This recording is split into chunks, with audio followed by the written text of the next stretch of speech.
Hey guys, Dr. Ferrari here with another webinar. Sort of wanted to walk you through sort of this sort of shift that's happened with me personally and then with the company's direction too. And Marcus and I visiting a couple different medical conferences. I think that we can position ourselves well amongst the medical community, and I just wanted to kind of go over some of the newer projects and collaborations that we're about to embark on. I have Marcus here with me as well, so he'll be joining on the webinar. What's up, guys? How's it going? Hope everybody is being very successful and excited about what's going on. We're going to do a couple different topics here, but just wanted to overview three important new endeavors. So the first one is we're trying to put together a medical advisory board. So a couple of the store owners have been contacted on this. And then there's also been some amazing physicians across the country that, due to Cheryl's connections in the industry, that we're aligning ourselves with. So you'll be seeing a bunch of amazing names and flashing across your screen probably soon. There's going to be Jeffrey Block. He writes textbooks in this space. Dr. Christy Oliva, one of our store owners, is going to be a part of this. Dr. Sulak from Maine, who's a specialist in cannabis medicine. Dr. Bonnie Goldstein, who works with pediatric patients and seizure patients. She's sponsoring a couple of our patients too going forward. So this should be a really important group. The idea behind the group, Marcus, do you want to sort of explain what's the idea behind this board? Yeah, so, and actually this whole idea was brought to me by a store owner, and I thought it was a fantastic idea, and so we've been spending a bunch of time at the Cannabis Science Conference in Baltimore, Patients Out of Time Conference they just had here in Tampa, and networking through, Cheryl Powell, our new legal advisor and on-staff attorney.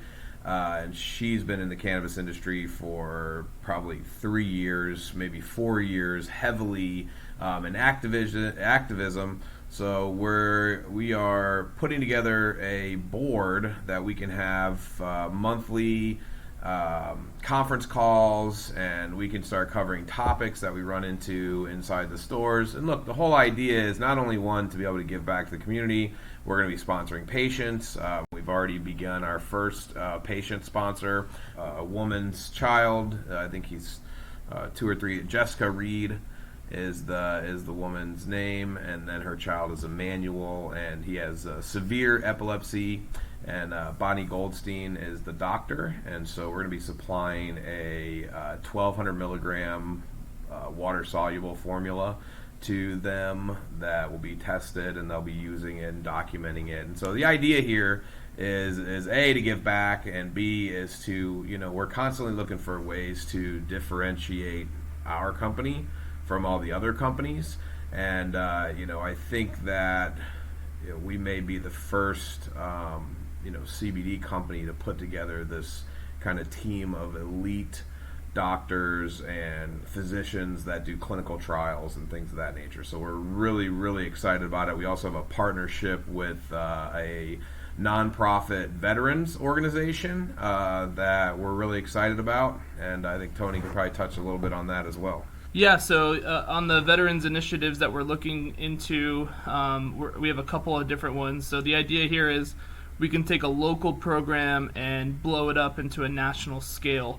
So if somebody has an initiative in Maryland, like Eric Stamper does, he has Veterans Initiative 22, which is there's 22 veterans a day statistically that die through suicide based upon their PTSD. So his foundation gives 22% off any of the CBD oil that they're tied to. So we thought, rather than letting this be just a local issue, we could blow this up nationally, and any store that would want to participate can, and align themselves with Eric's foundation and bring awareness to this issue. So that's sort of the inspiration behind the Veterans Board, but we're going to hopefully just be giving you guys a bunch of different programs that you can help inspire in your community. I'm sure you guys will be able to, after this, send me a bunch of ideas too on any of these topics that you think would be useful to try and run on a national scale or bring awareness to any awesome programs. there was one guy who was doing nature walks with veterans and doing improvisational theater to help, veterans with PTSD kind of have an outlet and be adopted back into the community. So, and to go back to our medical board that we're putting together, we know that we have a bunch of owners that are medical professionals, and we would love to tap into that resource, right here at home, and get as many of you guys that are interested in being involved in that. Let us know if you want to chime in on the conference calls, if you want to be involved in possibly some of the topic selections. We would love to hear from you guys. Maybe you're linked up with a medical professional in your area that has a soft spot for cannabis or wants to know more about cannabis. We can link them up. And also, as far as sponsoring patients, we really want to really go heavy on this patient sponsoring situation.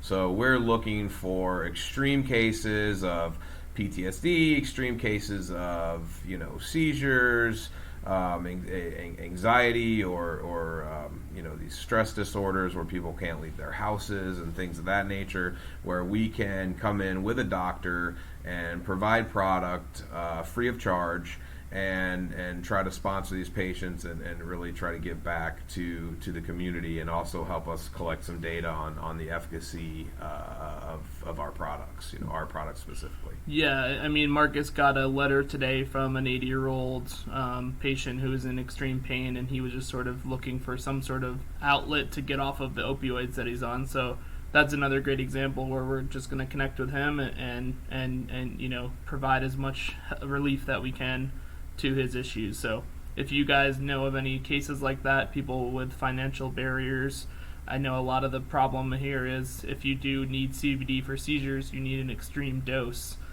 and that's just not sustainable for a single mother or something like that. So any of those cases that you guys can provide to us, we're going to try and post their stories on our website. We're going to try and post these veterans stories and these initiatives. And then again, like Marcus was saying, this medical advisory board is going to be a hub for, collaboration, for conversation, and then also hopefully, product development. They're going to be able to tell us, hey, we're missing this piece. This is something that we really want. Can we start to develop that stuff around the physician's direction? So those are sort of our influences now. We're very inspired after these last few weeks.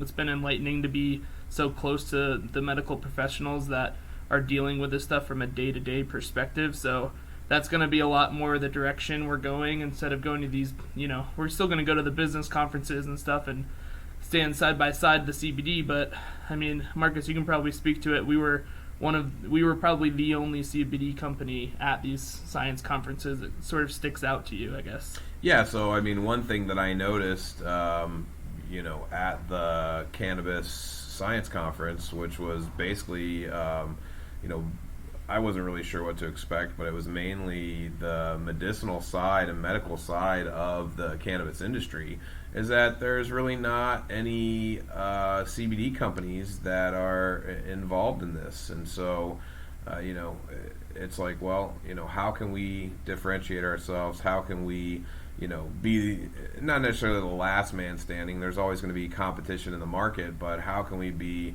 in the upper echelon of, these companies as everything shakes out over the next couple of years, as the industry balloons to these huge projections that everybody's projecting, and as big money really rushes in, how can we make sure that we, are here for the long haul?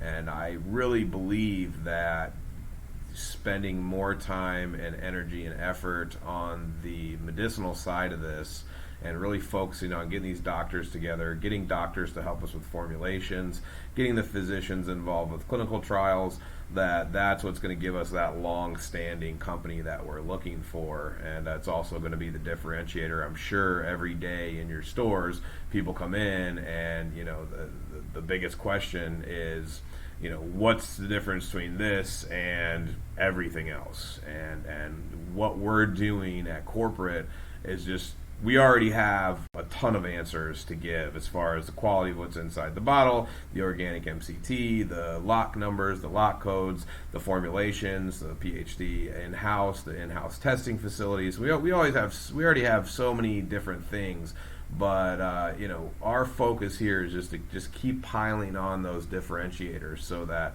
when somebody walks into your store and says, "Hey, what's the difference between this and this bottle that I can get online for $39?" It's almost a joke as far as the difference, because it's the difference between buying instant coffee and buying a Starbucks custom aged roast. So that's really what we're focused on.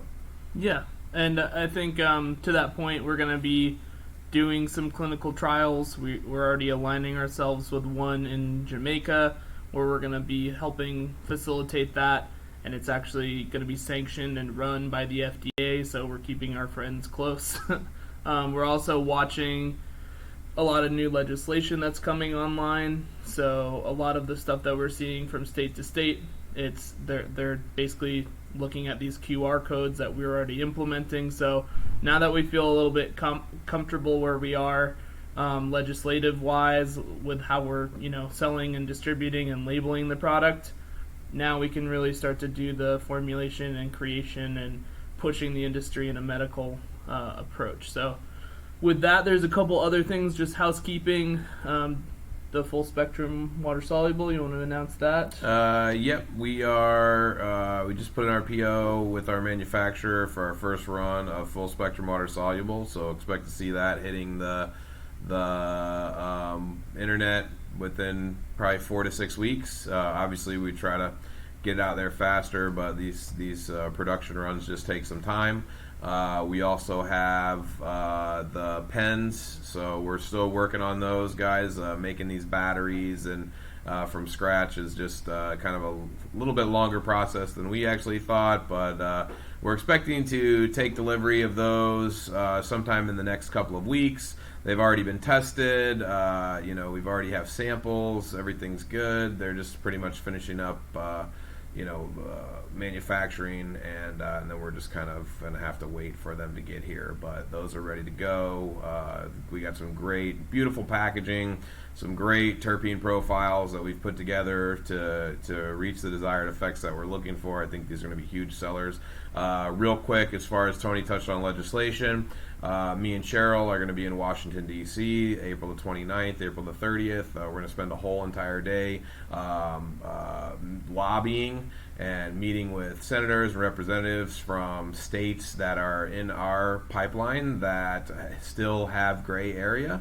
And so we've got gift baskets that we're going to be giving everybody with tinctures and water solubles and pain creams and brochures and information on the company and all that stuff. So we're really excited about that. And as everybody should know, we are a member of the Hemp Roundtable, and that group has been doing some really great things. We've got some really great legislation that came down the pipeline here recently. We've got good stuff going on in Ohio, good stuff going on in West Virginia, Maine, Florida. We're at the final steps here of getting some legislation signed into law to clear some things up. So just a whole bunch of things going on that we're working really hard towards.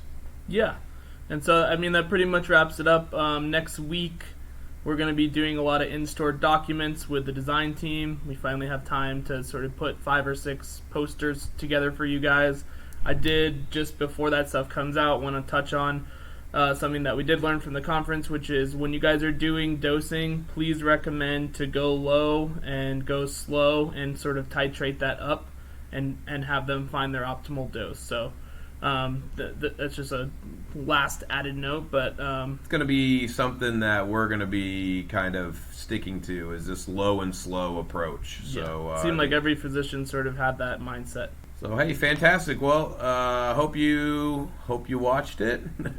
If you didn't, rewind. Right. But we look forward to it next time. If you have any questions, hit us up. Oh, I do want to touch on the credit card processing. But look, I understand everybody's sending you all kinds of things. Me personally, I could absolutely care less who you decide to go with, what you decide to go. We're not getting kickbacks. We just want to make sure that you guys are protecting yourselves. If banks are telling you that they can do 10 basis points over interchange or this regular low-risk processing, unless they're with Esquire Bank or I can't even think of the other one right now, but First Data, that's Wells Fargo, any of these major companies, if you're not up front with them, I just want to let you know, we have this one company, Velocity, and they're out there, and I had a long talk with them, and I basically told the guy, I said, look, you're lying to people because you're getting them approved under a false pretense. And I know that First Data with that Clover is a no good. I have a Clover that we paid $1,400 for back in March when Rachel, or last year when Rachel started her store, and it's basically a $1,400 paperweight because you can't reprogram them, you can't sell them, and once they cut you off, you get blacklisted. And so, being an entrepreneur since 1999 and having credit card processing for 20 years as a small business owner, and I now find myself on the blacklist because of that one situation that I didn't really even understand what I was doing, and so that has come with its own challenges. So just be aware what you're signing up for. We don't care who you go with. Just make sure that you're aware what you're signing up for. We'd be more than happy to look over any type of things that you guys may be passed along, or whatever people are coming to you with. We'll take a look at it and give you our thoughts. But other than that, appreciate it, guys. Have a great day. Have a great weekend, guys. See you soon. Happy Easter.